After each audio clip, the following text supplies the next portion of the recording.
Hello everybody, I'm Danrvdtree2000, also known as Dan2x10 on Xbox Live, and it's time for another exciting episode of the WWE'S Good, Bad and Ugly. So that's right, for you guys that have not watched this before, what I do is make a list of the one good thing what came from Raw and SmackDown, one bad thing that came from Raw and SmackDown, one ugly thing that came from Raw and SmackDown.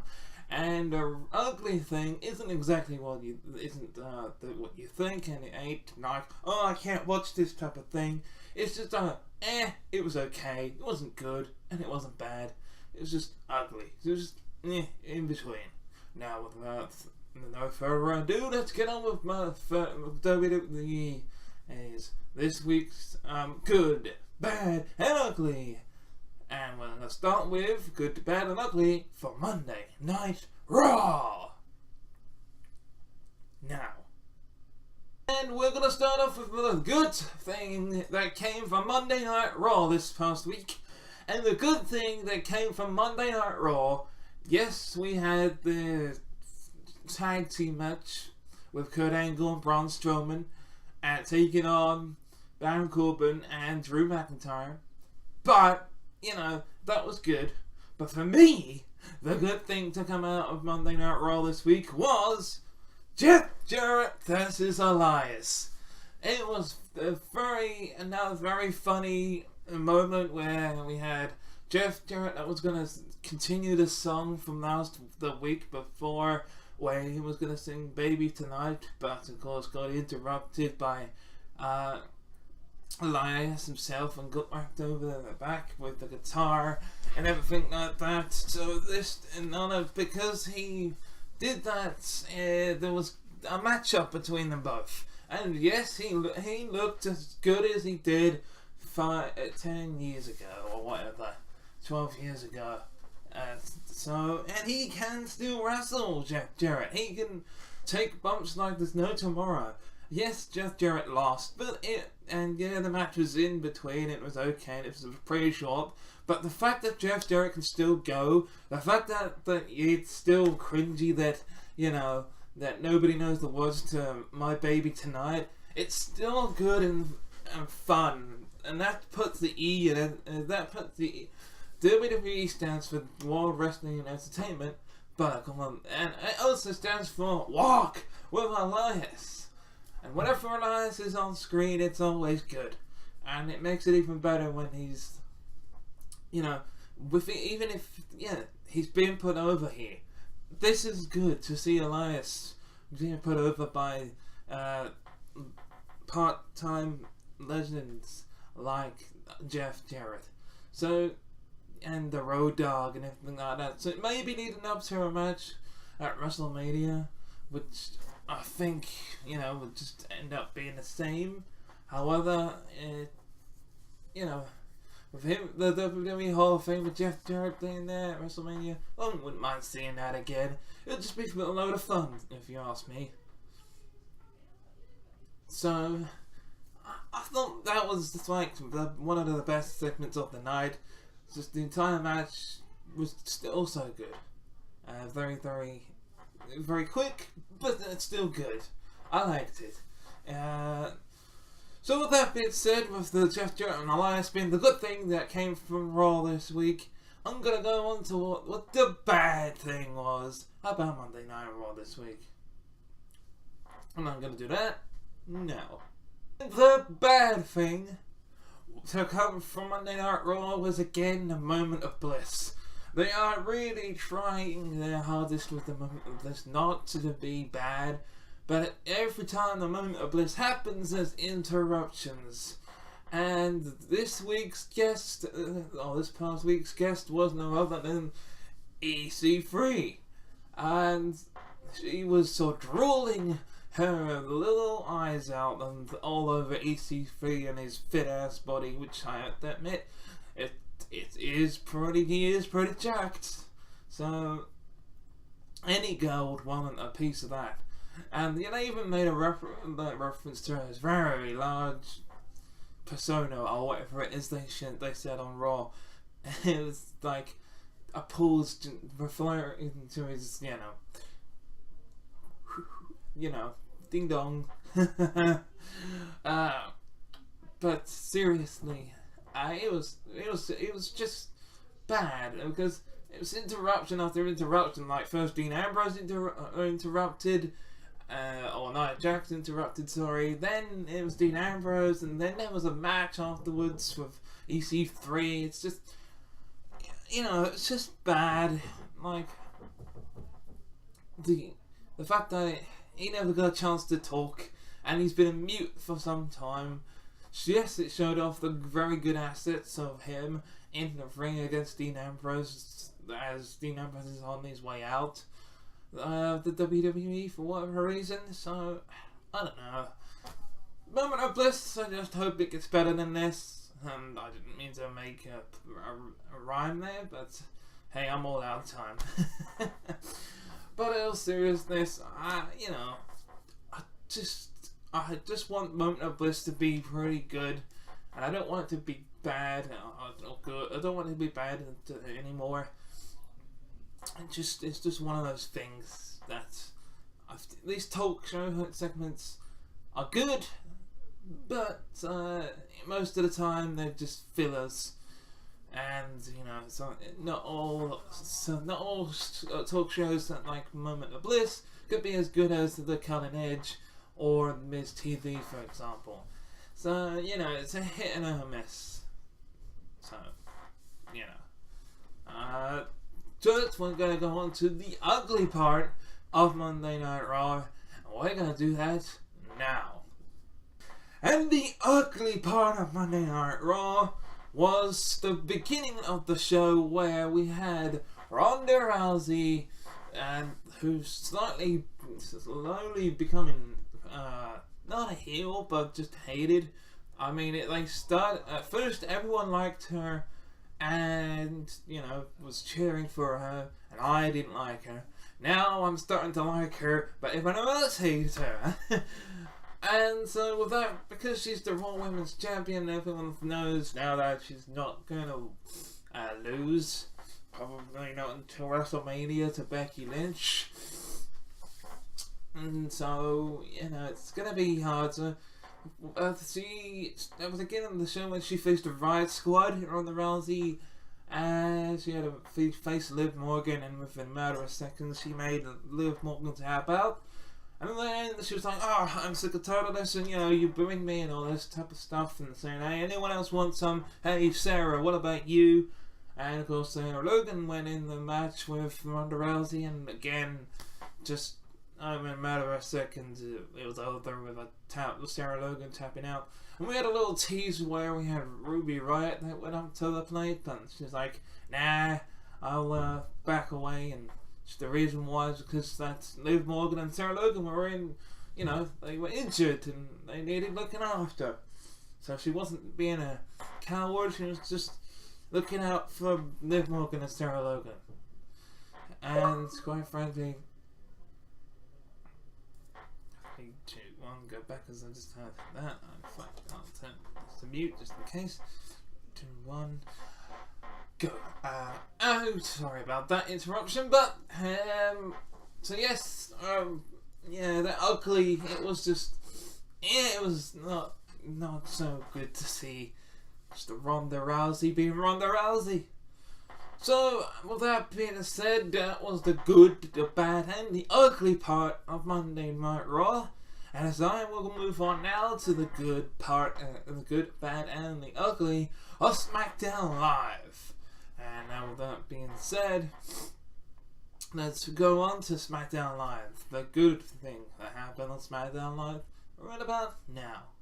And the good thing to come from SmackDown Live was, well, Randy Orton versus Mustafa Ali.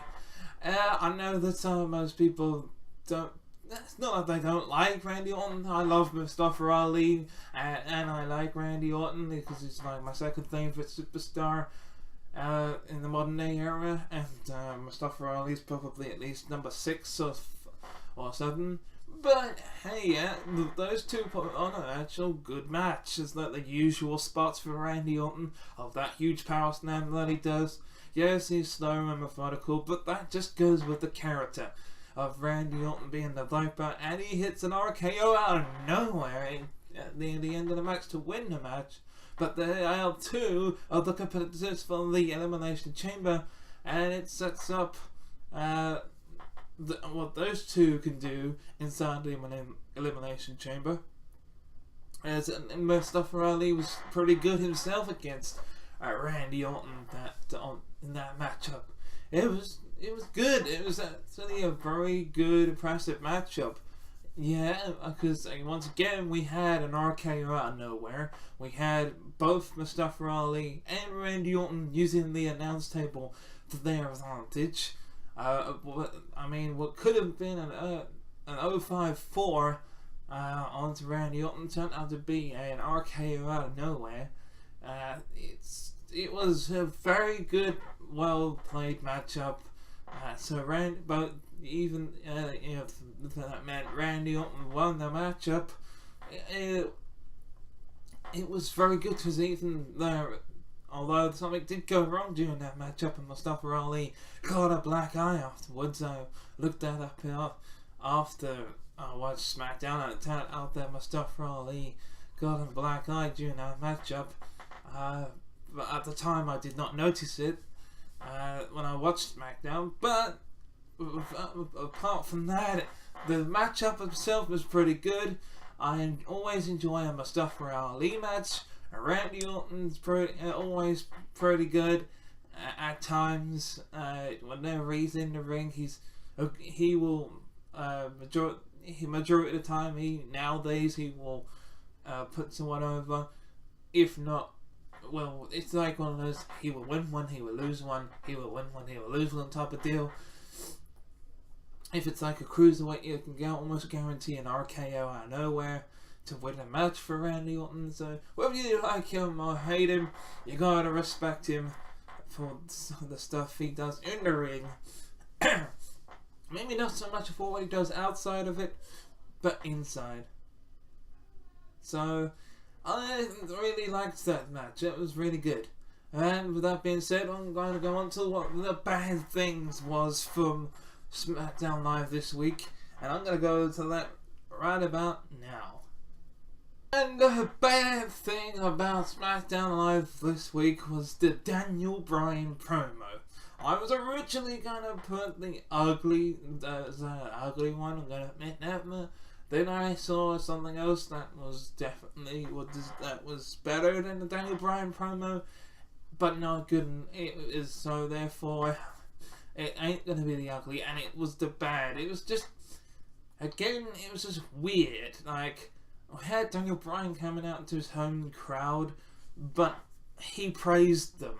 Like most heels, even on their home turf, sometimes they will praise them, but for all the opposite to, but then here they would just hit them down afterwards. For example, he could have said something on the lines that I am the global champion, and or whatever what he said, everything that he said in his promo, but also just saying that I was expecting that someone that's from my home state of Washington would understand what I'm going through, but clearly they have not.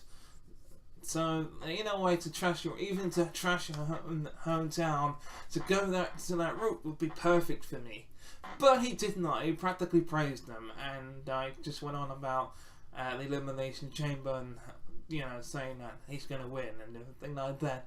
I mean, there's no disqualifications in the Elimination Chamber, so and he also mentioned that there's somebody else that understands as well. So I don't know who that person is. It could be Luke Harper.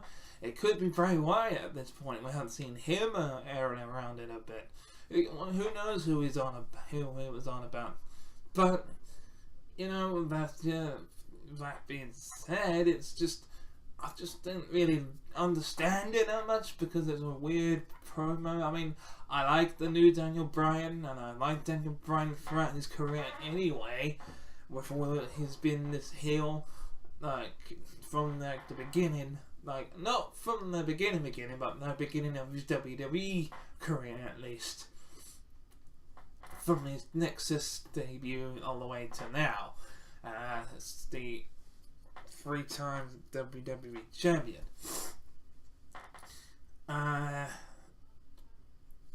So yeah, it was just the promo didn't make any sense for him to be praising his hometown as a heel. Like, he had the yes chants in the crowd, and even though I think he ignored them, it's probably the only time he was like, yeah, say yes. Even though he said like a month ago that the yes movement is dead. So it was kind of weird. I didn't understand why he had that promo. So for me, it just wasn't very good. But that was that was the bad thing that happened on SmackDown Live. I am going to go on to the ugly thing that happened on SmackDown Live this week. And the ugly thing to come from SmackDown Live this week was indeed the triple threat tag team match that happened. That it was just, I think it was just there. I think it was a women's triple threat tag team match, which I'm referring to here, where it was basically it was all 3 teams that are going to be in the elimination chamber for the WWE Women's Tag Team Championship for SmackDown Live. We have Team Fabulous Glow, which is Naomi and Carmella. It was Sonya. It was team.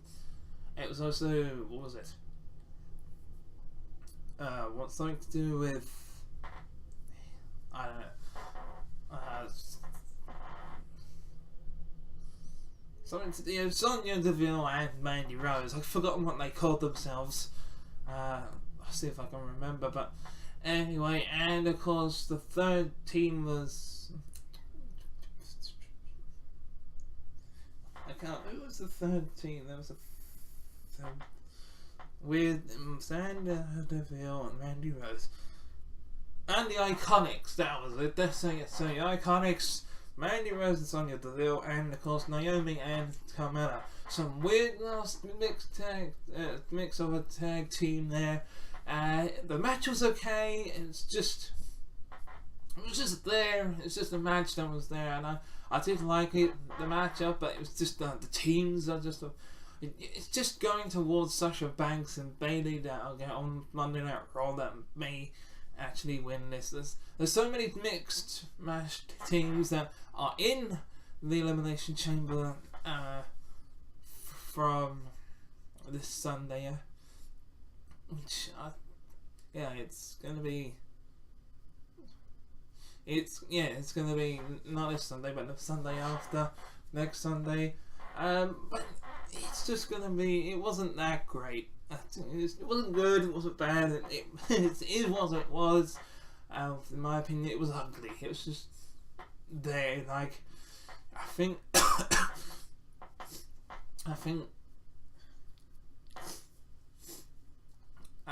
that was who won.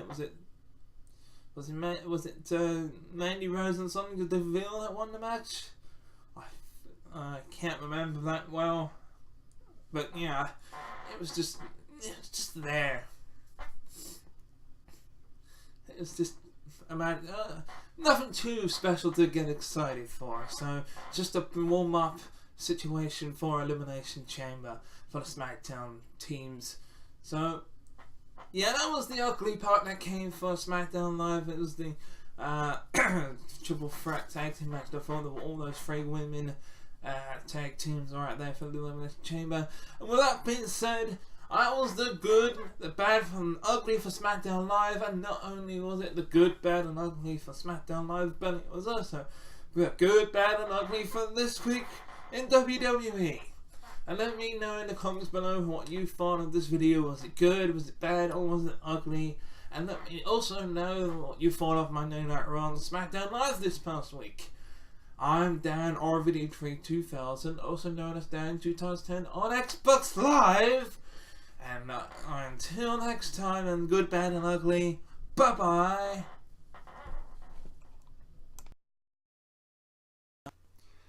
Thank you very much for watching this video. If you want to watch the previous video, click on the video on the left. But if you want to watch the playlist, then click on the video on the right. Also, feel free to click subscribe by clicking on the Master Chief icon on the top.